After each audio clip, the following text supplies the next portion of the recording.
बोलो जयकारा बोल मेरे श्री गुरु महाराज की जय। सभी गुरुमुख प्रेमियों से सप्रेम जय सच्चिदानंद। वंदो चरण सरोज गुरु मुद मंगल आगार।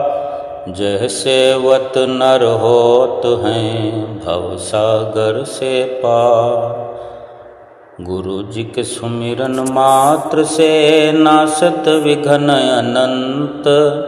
तासे सर्वारंभ में ध्यावत हैं सब संत। कुदरत का ये अटल नियम है कि हर कार्य को उसने किसी सिद्धांत या नियम में बांध कर रखा हुआ है। इसके अनुसार आचरण मनुष्य के प्रतिभाशाली उपदेशों से कहीं अधिक प्रभावशाली है। हमारे श्री दरबार के श्री परमहंसों में तृतीय पातशाही गुरु महाराज जी का जीवन हर पल हर क्षण श्री आनंदपुर दरबार के प्रति समर्पित रहा। आपने अपने दिव्य आचरण से सारे संसार में क्रांति ला दी। जन जन के हृदय में विराग, त्याग, परमार्थ तथा कर्म योग की वो सुगंधित पवन चला दी। हर किसी के हृदय में वो सुगंधित हवा भर दी, जिससे हर गुरु भक्ति के अभिलाषी का जीवन सफल हो गया और आज भी हो रहा है। आपने श्री तृतीय पातशाही गुरु महाराज जी ने विदेही जनक का उपदेश देकर सबको विदेह बनाने का प्रयत्न किया। जो भी आपकी पावन संगति में आया, जिन प्रेमियों ने आपकी श्री सुमंजुल छवि को निहारा, आपका दर्शन किया, आपके अमृत तुल्य पावन वचनों का रसपान किया, वही इस आनंद का अनुभव कर सकते हैं। भंवरे से पूछो तो सही, उसे फूलों से क्या रस मिलता है। वो अपनी मस्ती में फूल के मकरंद को पीने में मस्त है। उसे परवाह ही क्या है कि वो अपनी मस्ती में फूल के मकरंद को जो पीने में मस्त रहा है, उसका क्या आनंद है कि वो किसी को कुछ बताए। उसे फुर्सत ही नहीं है। वो इतना मस्ती में लीन है कि पुष्प के बंद हो जाने की भी उसे खबर नहीं। पतंगे से पूछिए कि क्षमा पर मर मिटने का क्या आनंद है। बस जिसे एक रस का आनंद आ गया, वो बताए तो बताए भी कैसे। उसे समय ही कहाँ है बताने के लिए।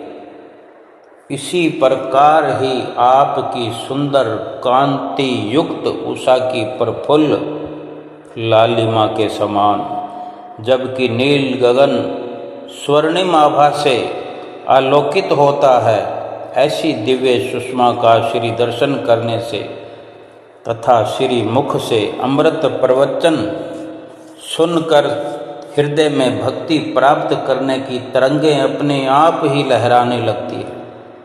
उस प्रेम भक्ति के पुष्प का रस अकथनीय है, वर्णन नहीं हो सकता। ये वो मधुर अमृत है जिसका केवल अनुभव तो किया जा सकता है, वर्णन नहीं किया जा सकता। आपने वो प्रेम भक्ति की धारा बहाई जिसमें मज्जन कर प्रेमियों ने परम शांति, नित्य सुख और शाश्वत आनंद का आस्वादन लिया।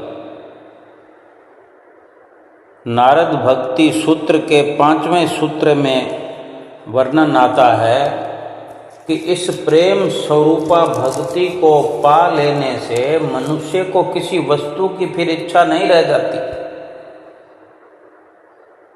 जो इस प्रेम स्वरूप भक्ति को पा लेता है फिर वो ना शोक करता है, ना ही द्वेष करता है, ना किसी वस्तु में आसक्त होता है, न मोह रहता है, न लोभ रहता है, न काम, न क्रोध, न ही विषय भोगों की प्राप्ति में वो कोई उत्साह करता है।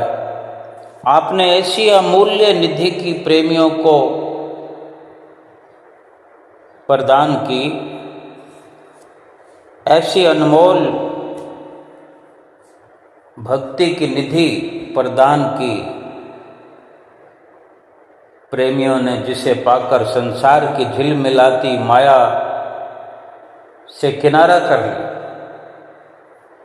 ये संसार की झिलमिलाती माया जहाँ एक आम इंसान को उलझा कर रखे हुए, जिधर भी आज हम नज़र उठाकर देखें, एक इंसान जो है ऐसा लिप्त है, माया में ऐसा रच पच गया है कि उसे सिवाय मायावी व्यवहार के, मायावी बातों के कुछ और याद ही नहीं है। और जहाँ श्री सतगुरुदेव महाराज जी ने अपने प्रेमियों को ऐसी अनमोल भक्ति की दात प्रदान की है, जिसे पाकर संसार की वही झिलमिलाती माया प्रेमियों को, गुरुमुखों को धूल के समान दिखाई देती है। तब भी और अब भी संसार जिन विषय विलासों और भोग ऐश्वर्यों के पीछे दिन रात मतवाला हुआ फिरता है और कुछ प्राप्त कर भी नहीं सकता, गुरुमुखों के पीछे वही सुख सामग्रियां स्वयं दौड़ कर आती है, पीछे पीछे चलती है। आम इंसान जो मालिक की भक्ति को भूला हुआ है, जिसको भक्ति की लगन लगी नहीं, वो उन सामग्रियों के पीछे दौड़ता है, रात दिन उनका चिंतन करता है, उनको पाने का प्रयत्न करता है। वही सुख सामग्रियां सुख के समान गुरुमुखों के पीछे पीछे दौड़ते रहते हैं। लेकिन गुरुमुख जो है प्रेम भक्ति रूपी चिंतामणि को प्राप्त करके इन सब को ठुकराते रहते हैं, इनमें चाहना नहीं अपनी बनाते, क्योंकि वो सब उन्हें धूल के समान नजर आते हैं। हमारे श्री परमहंसों ने जन जन तक इस संदेश को पहुंचाने का प्रयत्न किया। ये संसार और संसार के समान, धूल के समान प्रतीत होने लगे और इस प्रकार से सत्पुरुषों के वचन समय समय पर होते रहे कि आतिश इश्क में तू खुद को मिटा के देख कि गुमशुदगी में जीने का लुत्फ क्या है। मेरे साकी का मैखाना सदा आबाद रहता है, पी ले 2 घूंट उससे सदा दिल शाद रहता है। यानी अर्थ है कि ए जीव, तू प्रेम की आग में अपने आप को जला दे। जब तेरा आपा भाव मिट जाएगा तब तुझे उस आनंद का पता चलेगा कि वो आनंद क्या है। जलाने का मतलब जो हमारा अहम है, हमारे जो जन्म जन्मांतरों से भरे पड़े विकार हैं हमारे हृदय के अंदर, उन्हें जलाने से ये पदवी बड़ी आसानी से मिल जाएगी कि वो आनंद जो सच्चे प्रेम में है वो प्रकट हो जाएगा। इस प्रेम रूपी अमृत की धारा तो हर समय बह रही है, उससे 2 घूंट पीकर देख कि कैसे दिल सदा प्रसन्न रहता है। श्री गुरु महाराज जी ने यही संदेश दिया, सभी के लिए द्वार खुला कर दिया, जिससे सभी इस अमृत के स्रोत में गोता लगा करके अमर हो जाए। मनुष्य की बुद्धि असमंजस में पड़ जाती है कि आपको द्वापर के लीलाधारी श्री कृष्णचंद्र जी महाराज कहें या त्रेता के मर्यादा पुरुषोत्तम श्री रामचंद्र जी महाराज, साधन लीन बुद्ध कहें या परमर्थ पथ का सूर्य। कुछ भी समझ में नहीं आता था कि क्या उपमा दें। आपने श्री गुरु महाराज जी ने वो अनुपम लीलाएं कि जिनके रहस्यों को हृदय की गहराई से सोचने पर भी समझ में नहीं आ सकती। वे मर्यादाएं बांधी जिनमें से पराबुद्धि की विशेषता स्पष्ट झलकती। सत्य नाम का ऐसा अमृत पिलाया कि जन जन को भूल ही गया कि हम इस कलयुग में रह रहे हैं या कि हम सतयुग में रह रहे हैं। आपने समझाया कि हठ योग, क्रिया योग, साधन योग तथा कर्म कांड में ही उलझे रहने से जीवन के उद्देश्य को पूरा करना बहुत मुश्किल है।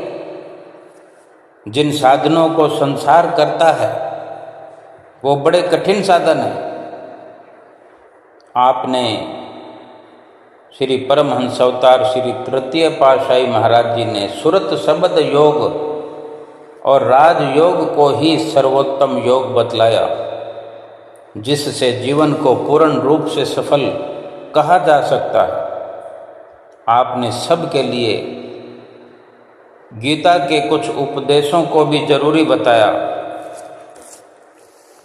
भगवान श्री कृष्णचंद्र जी महाराज अर्जुन के प्रति कथन करते हैं कि हे अर्जुन, ना तो बहुत खाने वाले का योग सिद्ध होता है, ना ही बिल्कुल न खाने वाले का, ना अति सोने वाले का योग सिद्ध होता है और न ही ज़्यादा जागने वाले का योग सिद्ध होता है, बल्कि दुखों कलेशों को हरने वाला योग तो यथा योग्य आहार और विहार करने वाले का, यथा योग्य जानने और सोने वाले का सिद्ध होता है। यानी हर प्रकार के ऐसे वचन फरमाया करते थे कि भक्ति की राह में चलने वाले गुरुमुख प्रेमियों के लिए ना तो अधिक खाना उचित है, न बिल्कुल कम खाना, न अधिक सोना, न अधिक जागना, बल्कि पूरी जितनी ज़रूरत है शरीर को ज़रूरत के अनुसार खुराक देते हुए केवल भक्ति की राह पर जो कदम रखा है वो भक्ति बड़े आसानी से हो सके, यही केवल ध्यान करना। जिस निष्काम कर्म योग का उपदेश गीता में भगवान श्री कृष्णचंद्र जी महाराज ने अर्जुन को किया है, श्री रामचंद्र जी महाराज ने जिस नवधा भक्ति का उपदेश सबरी को किया है, वही उपदेश सरल भाषा में श्री सतगुरुदेव महाराज जी श्री तीसरी पातशाही जी ने अपने प्रेमियों सत्संगियों को दिया है। आप तप, तितिक्षा, प्रेम, भक्ति, पवित्रता और सदाचार की साक्षात मूर्ति थे। त्याग और वैराग आपके जीवन का मुख्य अंग था। निष्काम भाव पूर्ण कर्म करते रहना आपका मुख्य सिद्धांत था। संसारी जीवों को आत्मिक तथा भौतिक दोनों स्तरों से उन्नत करना आपका ध्येय था।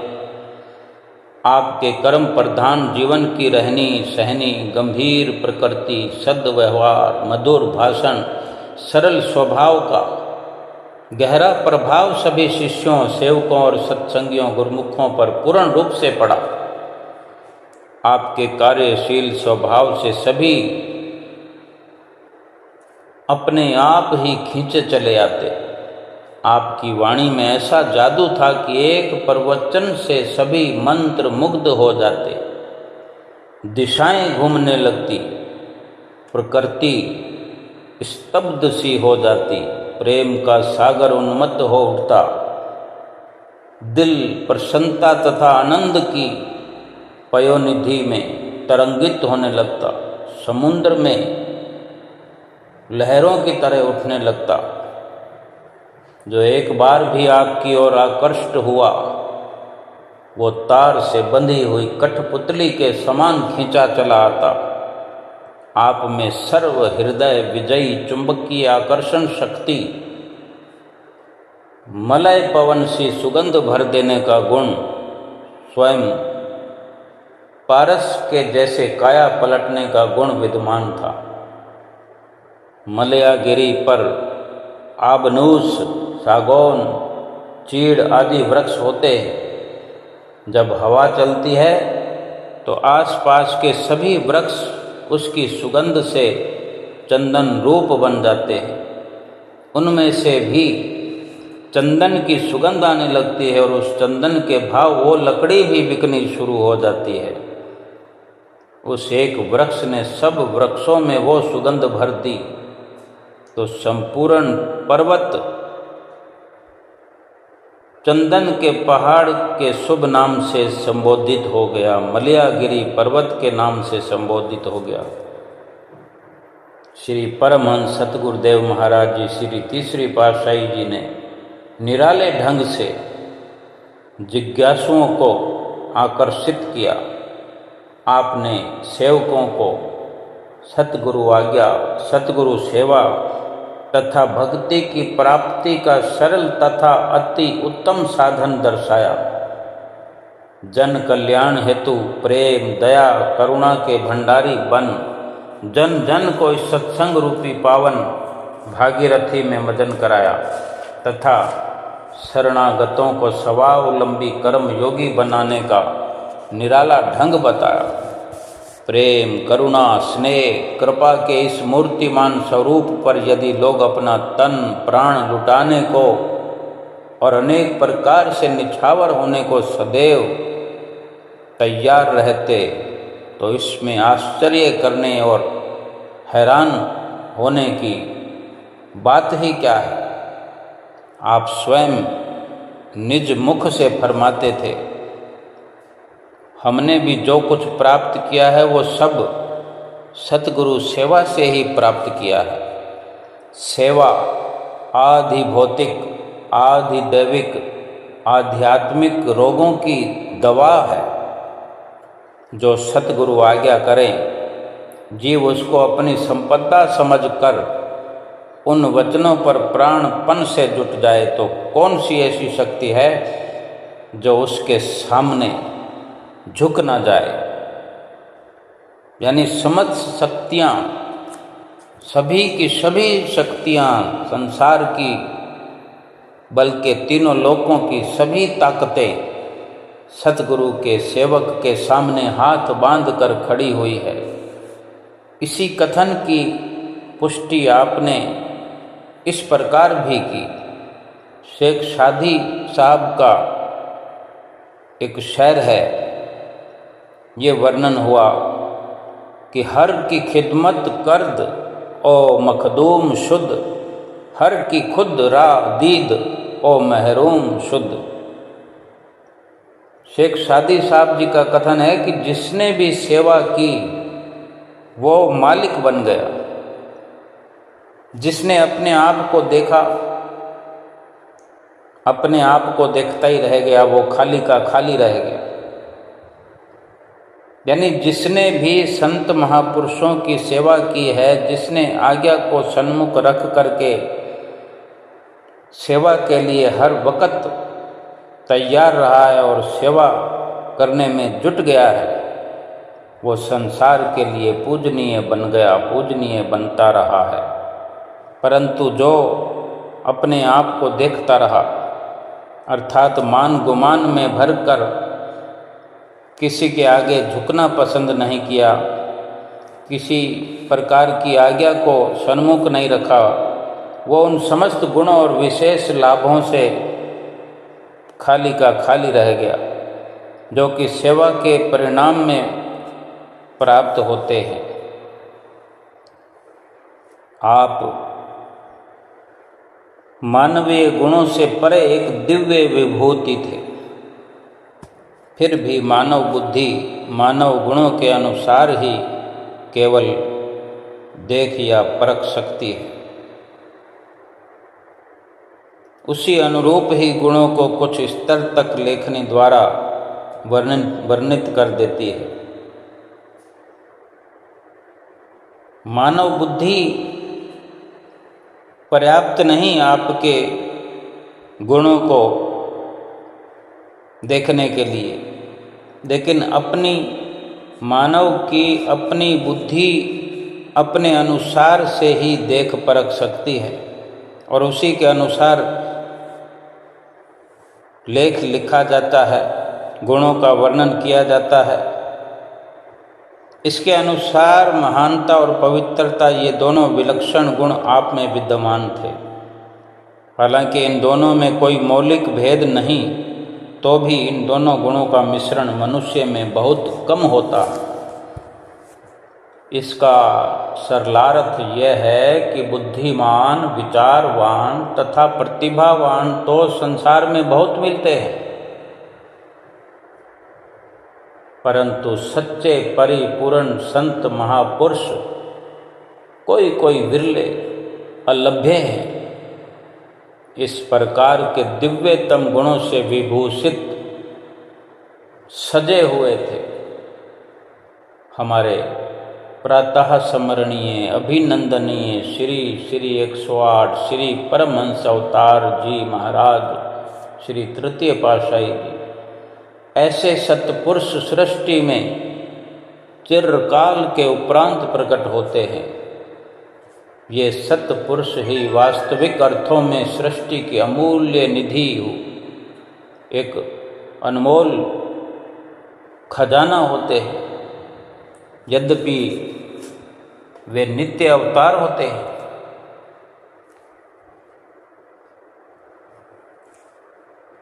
नित्य अवतार रूप में जन कल्याण हेतु मानव भेष में हमारे सामने आते हैं। खुद पार ब्रह्म परमेश्वर होते हुए भी मनुष्य का शरीर धारण करके हमारे सामने आते हैं और आए। हालांकि उन्हें साधारण मनुष्यों की गिनती में गिनना सर्वथा गलत है। आप में दोनों प्रकार के गुण विद्यमान थे, दोनों तरह के गुण मौजूद थे, महानता और पवित्रता। आपके जीवन की हर झांकी में विलक्षणता तथा अलौकिक आभा प्रकट होती है। बार बार केवल इतना ही कहना पड़ता है कि आपके गुणों की संक्षिप्त रूपरेखा का भी वर्णन करना मानव बुद्धि से बाहर है। फिर उनके संपूर्ण गुणों की तो क्या ही बात कर सकती है मानव बुद्धि, क्या वर्णन कर सकती है। थोड़े से थोड़े उनके वचनों का, उनकी किसी छोटी से छोटी लीलाओं का भी वर्णन ये मानव बुद्धि नहीं कर सकती। महापुरुषों के उत्तम लक्षणों का वर्णन करते हुए, गुणों का वर्णन करते हुए संस्कृत भाषा में एक विद्वान कवि ने जो कुछ लिखा है वो शायद आपकी महान महिमा का वर्णन करते हुए लिखा गया प्रतीत होता है। क्या कि वदनम प्रसाद सदनम सदयम हृदयम सुधा मुचो वाचः कर्णम परोपकरणम ये शाम के शाम न ते वादवा। यानी जिनका कमल मुख सदा प्रसन्नता से खिला रहता है, जिनका हृदय अत्यंत कोमल, सरल और दया से पूर्ण है, जिनके वचन अमृत तुल्य मधुर और प्राणदायक हैं, जिनकी रचना पर मधुरिमा विराजित है, जो सदा दीन जनों के हित और परोपकार के लिए कार्य करते हैं, जिनके व्यक्तित्व में, जिनके निजी जीवन में इतने उत्तम लक्षण सदा विद्यमान हैं, उनकी भला कौन वंदना पूजा नहीं करेगा। आपने जहाँ गुरु सेवा का शुभ संदेश जन जन को दिया, वहाँ साथ ही साथ जीवों को अंतर्मुख होकर आत्म दर्शन करने का पवित्र उपदेश भी दिया। किस प्रकार सुरती को बाहर से समेट कर अंतर्मुख होकर के आत्म स्वरूप का दर्शन किया जा सकता है, वो सभी भेद आपने गुरुमुख प्रेमियों को समझाए। आप अक्सर यही वचन फरमाया करते थे, महापुरुषों का वास्तविक स्थान अनामी लोक है, और यदि गुरु के वास्तविक स्वरूप को देखना चाहते हो तो अपने आप के अंदर मस्तक से ऊपर देखो। इस प्रकार नित्य प्रति संध्या के समय स्वयं विराजमान होकर मूल मंत्र का जाप भी करवाया करते थे। संक्षेप में ये भक्ति पथ सुधा स्रोत हिम के समान निष्कलंक, नव कुसुम की भांति मनोहारी तथा बचपन की भांति सरल है, जिस पर प्रत्येक वाणी हर प्राणी चलकर लाभ उठा सके। आपने श्री परमहंस अद्वैत मत का जन जन में प्रचार करने तथा आध्यात्म विद्या से विश्व को, पूरे संसार को लाभान्वित करने के लिए भारत के अन्य प्रांतों में भी शरणागत सेवकों ने आपके उपदेश अनुसार कितने ही नगरों तथा कस्बों में सत्संग के स्थान तथा आश्रमों का निर्माण किया तथा करवाया। उन आश्रमों का समुचित प्रबंध तथा खर्च आदि वहाँ के सत्संगी लोग, महात्मा तथा बाइयाँ स्वयं करते हैं। ऐसे आश्रमों में जिज्ञासुओं की मांग के अनुसार समय समय पर सत्संगी उपदेशक महात्मा लोग सत्संग सभाएं करने तथा प्रेमियों को परमार्थ लाभ कराने में तत्पर रहते हैं। इस प्रकार आपके देदीप्यमान प्रताप से भारतवर्ष के उत्तर से लेकर दक्षिण तक तथा पूर्व से पश्चिम तक सब स्थानों पर इस अमर सत्य परमार्थ भक्ति का संदेश पहुंचाने के लिए भरसक प्रयत्न किया। आपके परोपकार, उदारता, कृपालुता तथा करुणा को कहाँ तक गाया जाए, जबकि संत सहजो बाई जी ने भी गुरु महिमा के बारे में यही शब्द कहे हैं कि सब पर्वत स्याही करूं, घोलूं समुंदर जाय, धरती का कागद करूं, गुरु गुण लिखा न जाय। धरती का कागद करूं, गुरु स्तुति न समाए।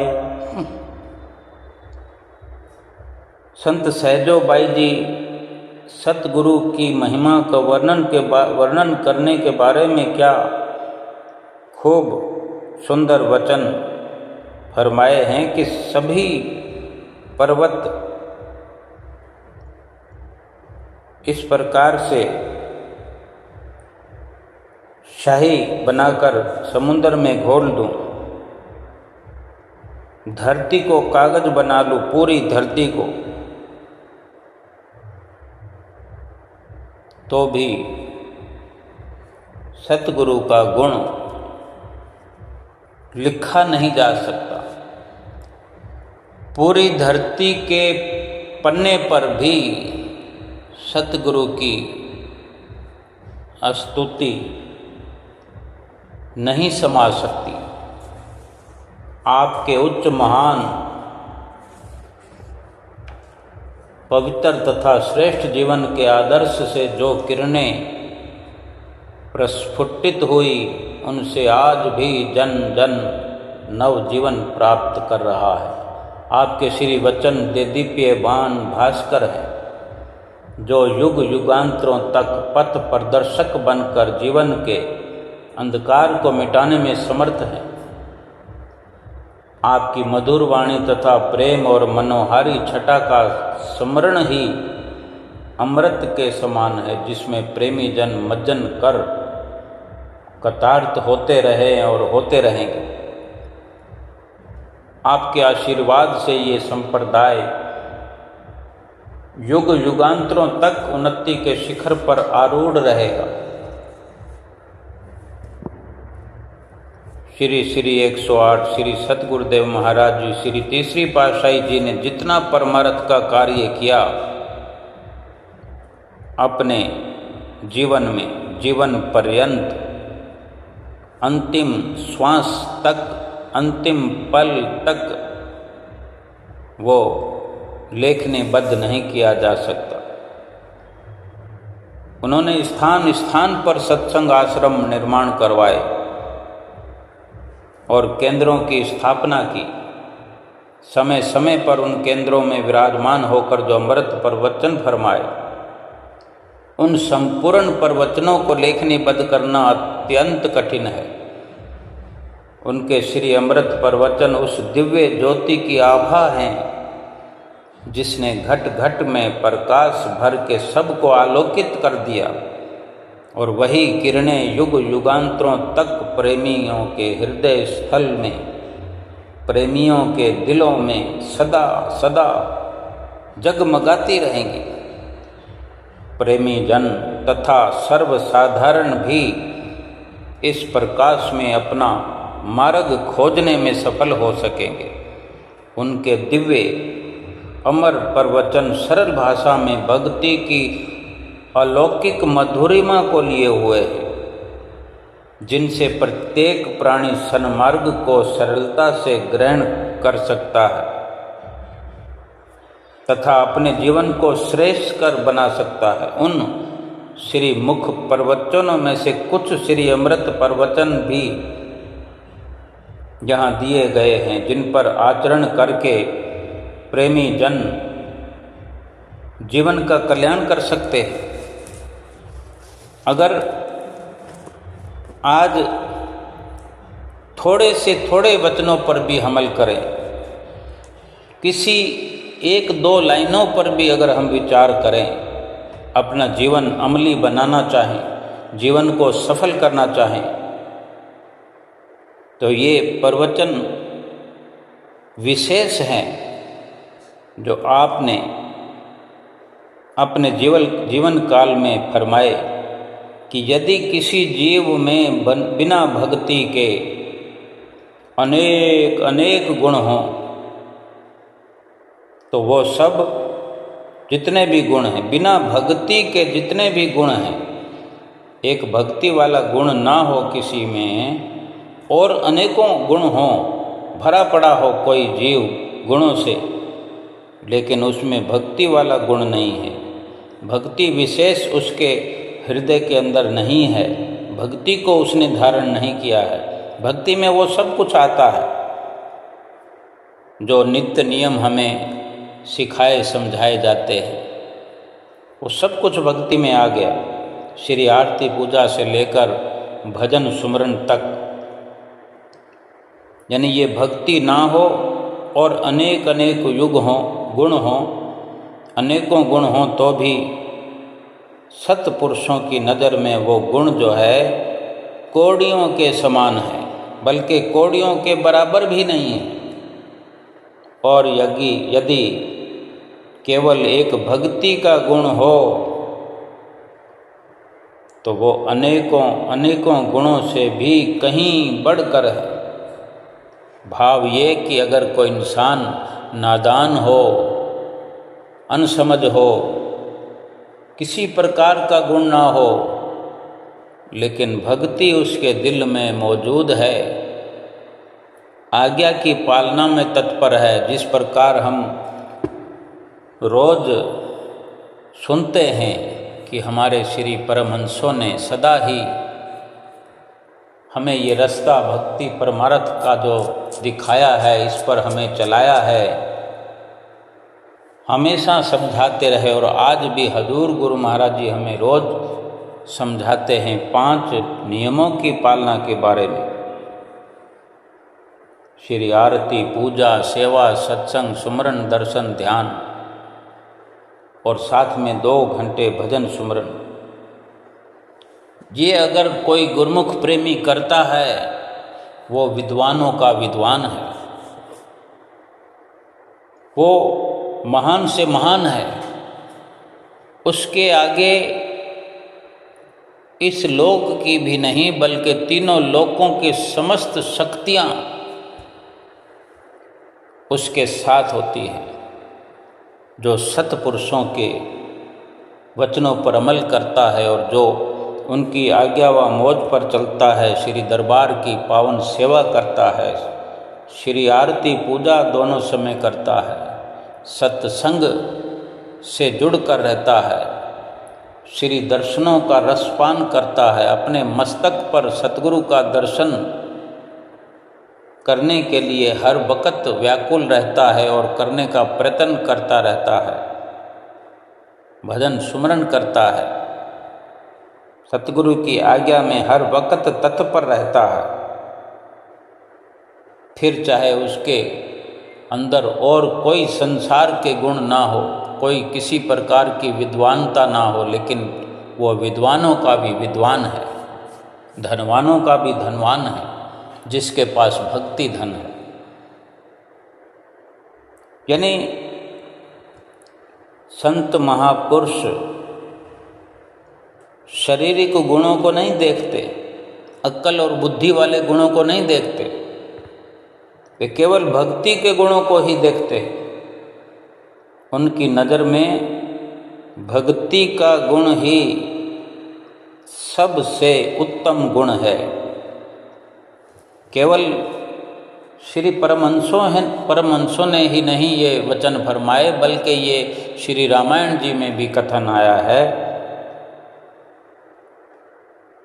क्या कि भक्तिहीन गुण सुख सब ऐसे, लवण बिना बहु व्यंजन जैसे। कि भक्तिहीन, भक्ति से जो खाली है, भक्ति से जो हीन है, बाकी सब गुण वो ऐसे हैं लवण बिना बहु व्यंजन जैसे, कि चाहे 36 प्रकार के भोजन बनाए हों और उसमें नमक ना डाला हो, बाकी अनेक प्रकार के मसालों का उसमें ध्यान रखा गया हो, बढ़िया से बढ़िया मसाले उसमें लगे हों, अगर नमक ना हो,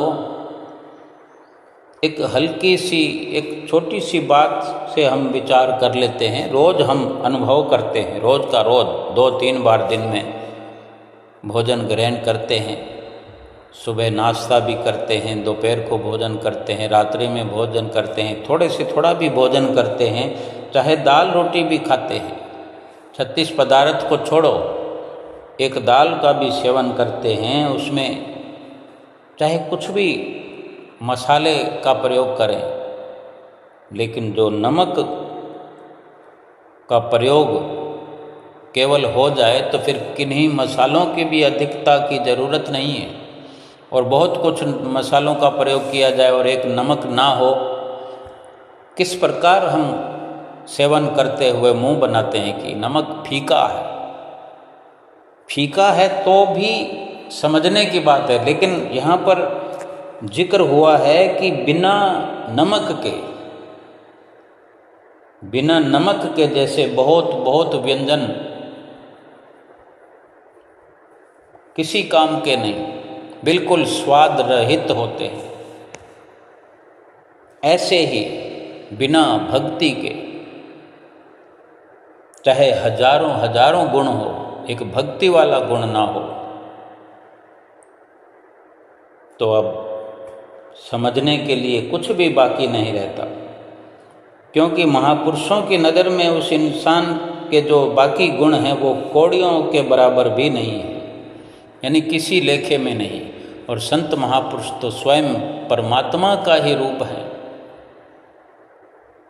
हमें अगर सत्पुरुषों का, अपने सतगुरु का अगर असली रूप देखना है तो हमारे श्री परमहंस दयाल महाराज जी तीसरी पातशाही जी ने जो वचन फरमाए कि अपने मस्तक से ऊपर देख सकते हैं, जो बाहर हम दर्शन करते हैं वो एक केवल आधार है। असल रूप में जो सतगुरु का दीदार है वो मस्तक पर अंदर, अपने ही अंदर देखा जा सकता है, समझा जा सकता है। महापुरुष जो वचन फरमाते हैं केवल एक नमक के उदाहरण से हमें समझा दिया है।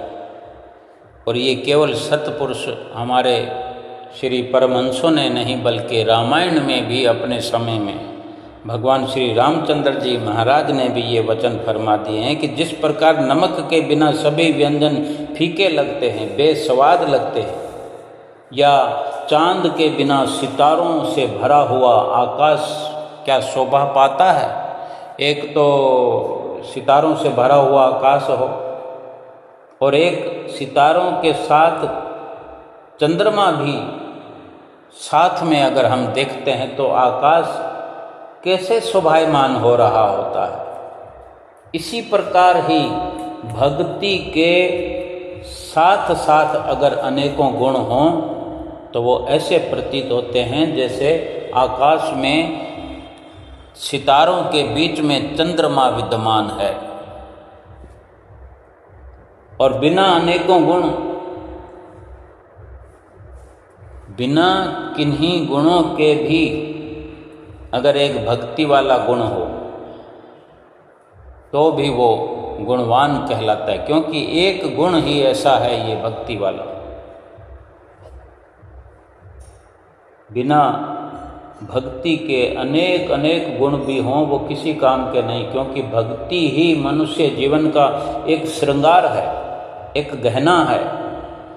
संत सत्पुरुषों की नज़र में जिसके अंदर भक्ति का गुण विद्यमान नहीं है वो लोहार की उस धोंकने के समान है, यानी वो निष्प्राण होकर जीवन व्यतीत कर रहा है। जी तो रहा है लेकिन प्राणों के बिना जी रहा है। इस मनुष्य जीवन का जो प्राण है वो भक्ति है, आधार जो है वो भक्ति है। संसारिक दृष्टि से चाहे कोई लखपति बन जाए, कोई राजाओं का राजा बन जाए, भक्ति के बिना उसका कोई मूल्य नहीं है।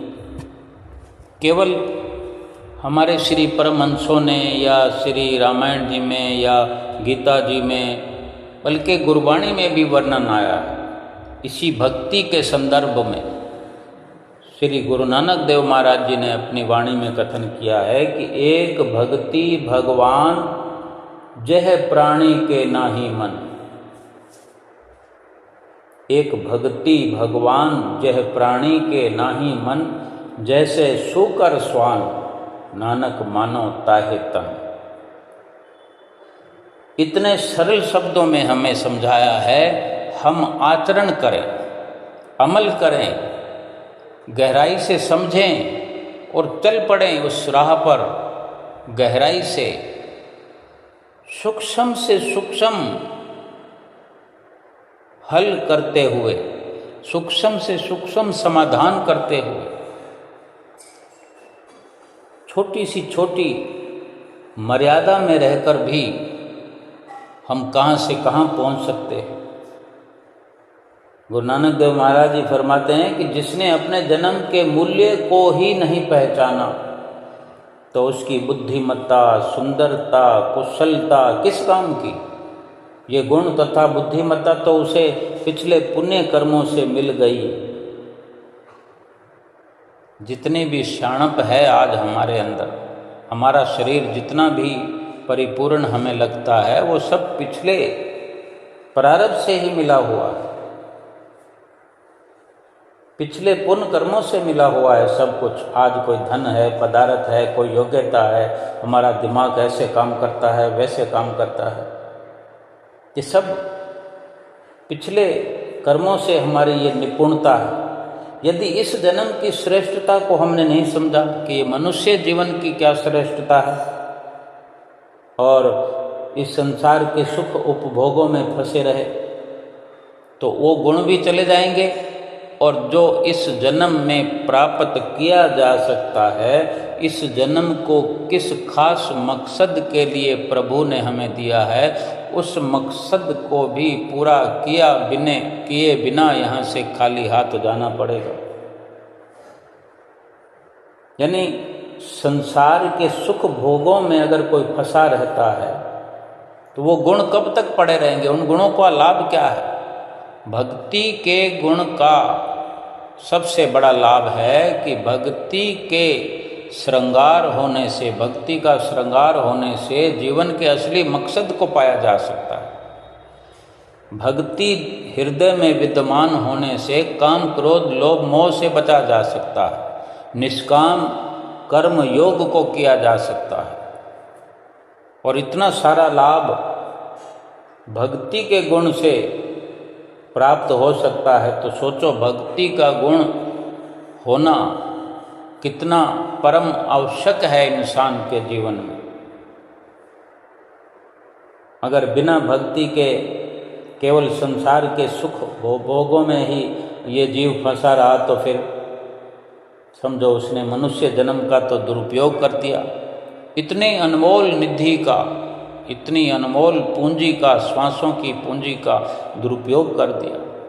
एक एक श्वास इतना कीमती है, इतना कदर का है, उसको ऐसे लुटा दिया कि उसके बदले में केवल पाप और ये विकार। जीवन में क्या करते हैं हम, क्या कर रहे हैं? अगर भक्ति नहीं कर रहे तो फिर ये निंदा, चुगली, बुराई, पाप, यही सब करता है इंसान। तो इन श्वासों के बदले में यही सब खरीद किया तो फिर इनका कैसे बदला चुकाएंगे? कितनी योनियां इस एक जीवन के अंदर किए हुए गुनाहों को भरपाई करने के लिए हमें लाखों लाख करोड़ों करोड़ योनियाँ धारण करनी पड़ेगी।